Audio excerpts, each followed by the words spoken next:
Hello, in this tutorial, I'm going to show you how to use the copy and paste feature on your Windows computer.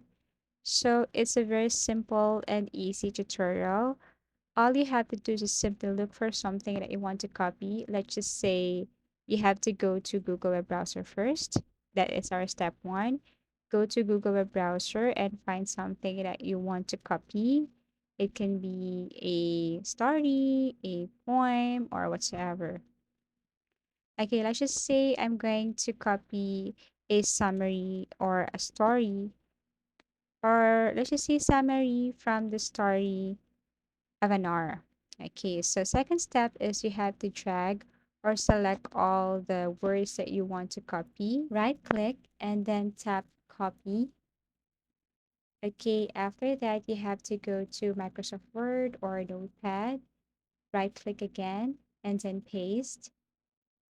Okay, so you have options here. If you want this output or if you want another output, you can just simply select any of these options here.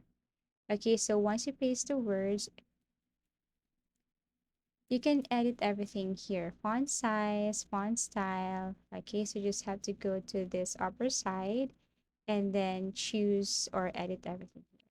And then you can open Notepad and right click and paste. Okay, so you can either paste it anywhere. This is just an example. You can simply select again the words that you want to copy and Control C.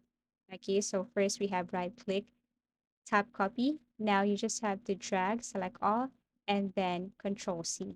Now go to Microsoft Word, and all you have to do is simply Control V to paste.